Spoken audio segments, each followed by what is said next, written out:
Welcome back to another episode of my Arsenal career mode. I'm sorry for the delay, guys. Some big shit is going down in my life right now.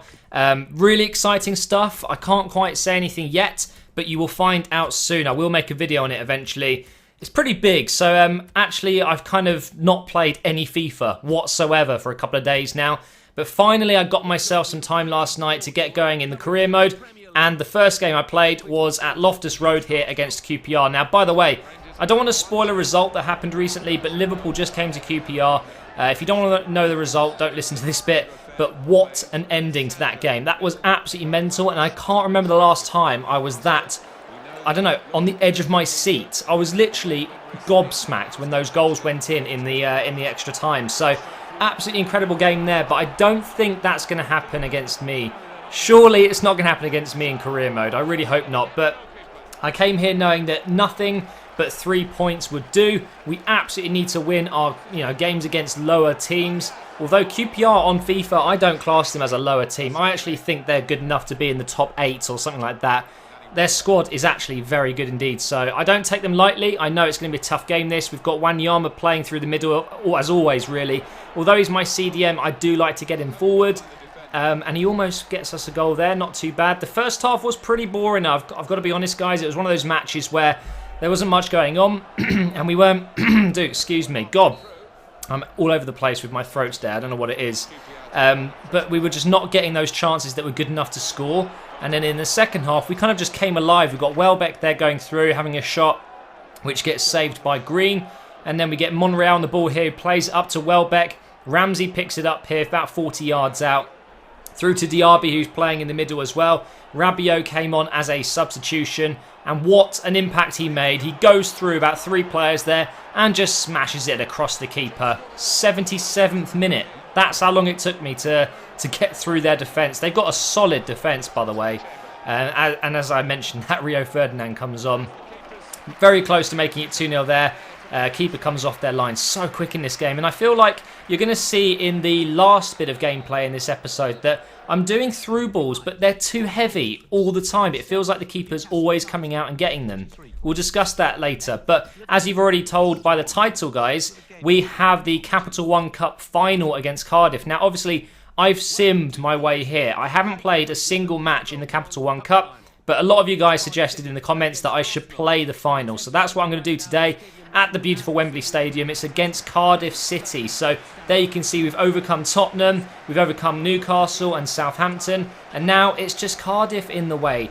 Out of all those teams, Cardiff for sure are the weakest. So if anything, this should be a certain bit of silverware. But again, you can't predict it. You know, finals are always very random in real life football. Sometimes the lower teams can produce something incredible. I think back to Wigan against Man City in the FA Cup, you know. So I wasn't being complacent. I wanted to put up the strongest team I could against this Championship side. It's weird saying that, seeing as they were up in the Premier League last year. And that team selection paid off. I had Sanchez on the right, Ozil slightly inside, but on the left, and Welbeck up front. It's just such a powerful team going forward with intricate, technicalities with Sanchez and Ozil, pace obviously with Sanchez, and then that power, that brute force down the middle with Welbeck. It seems to work so well in this game, and he does get his goal in the final. Now, I had to show that replay. He got absolutely destroyed by the defender after he hit the ball in.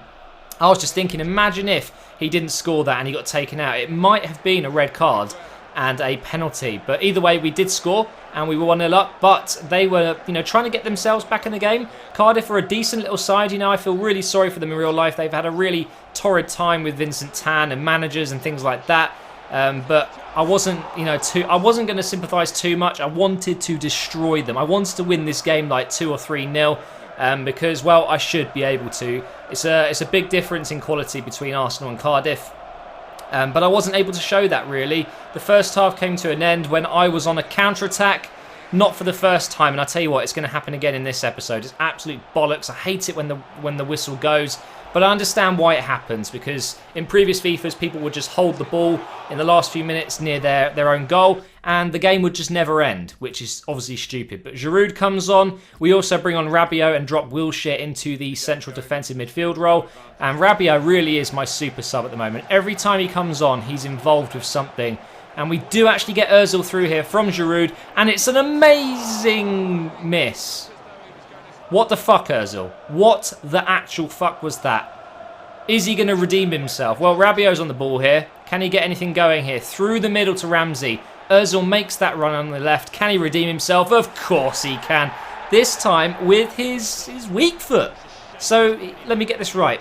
He misses the easy chance with his left foot, but he scores the difficult chance with his right foot. It doesn't make any sense to me, but whatever. It's his second goal in the cup, guys, and that means we have that 2-goal cushion that you guys know I love to have in games like this. And I was feeling very comfortable. Basically, from 70 minutes onwards, I knew I was going to win this game. And Cardiff really didn't have anything to say. That was the end of the game, and we've won another bit of silverware. So the Community Shield, we beat Man City. We've now beat Cardiff City in the Capital One Cup final. It's just the FA Cup and the Champions League. What's going to happen there? I honestly couldn't tell you. And the Barclays Premier League, we're on course for a top 3 finish. So far, the season is going well. So here we are, lifting up that beautiful trophy, which, to be honest, I wouldn't mind winning in real life. It's not a bad trophy to win these days. It's silverware, and Arsenal needs silverware. We need more. The FA Cup won't be enough. It's still only one trophy in a decade. It's not good enough. So hopefully we'll be able to replicate my run there in real life. Hopefully we'll come up against someone like Cardiff in the final and have a good chance of actually winning it. But we move on from that match into the last game of this episode, guys, and that is against Everton, who they're not doing too well in my career mode. Not as well as they should be, I think. They've got such a good team. Lukaku and Eto'o up front, my God, it's just the stuff of nightmares. And I wanted to try a different team out, really. I wanted to play some players that I'm not using very often. Rabiot, I definitely wanted to start. He's in form at the moment, playing so well. One of the best signings I've ever made in career mode. I really do genuinely believe that. He was so cheap, and he's only 19, so he's got so much room for potential. But Welbeck, what are you doing? Gives away the ball there.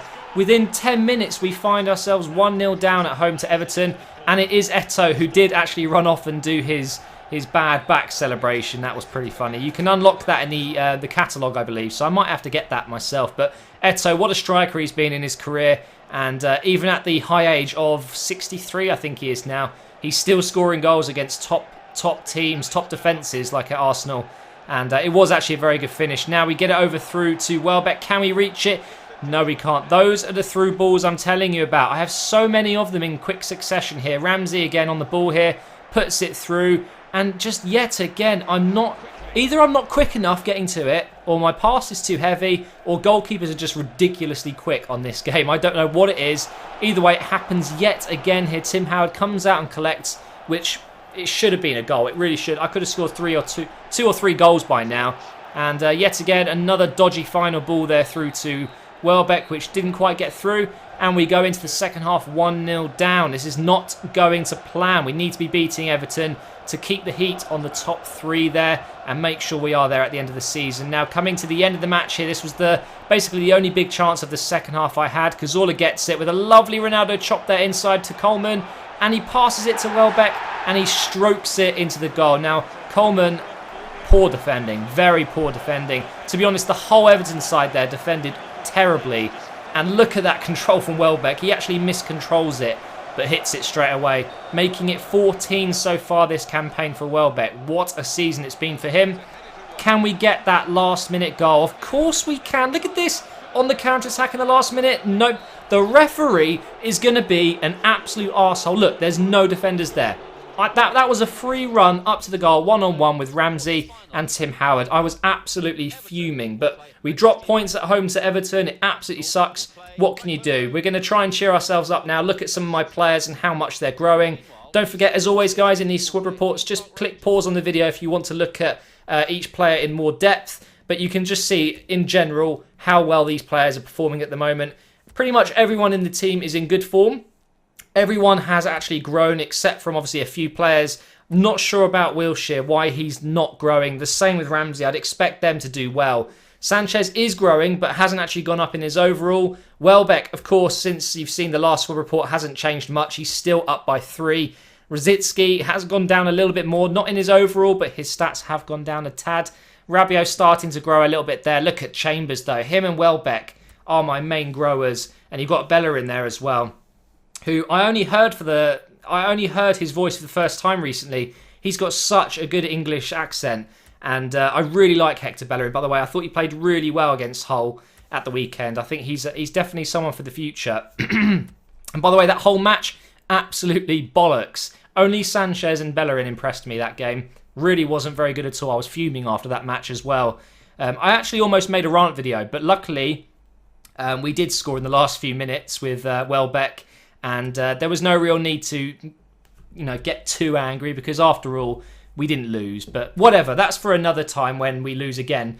Either way, my players are still doing very well. Even the players that I'm not using so much, including Campbell, are growing nicely. Again, it's the same with Oxlade-Chamberlain. He just doesn't seem to grow in my career modes. I don't know what it is. Hopefully he will soon. There's Arteta, still growing there. His form has gone down a little bit though, so he won't be worth as much at the end of the season. It'll be the same with Flamini as well, I believe.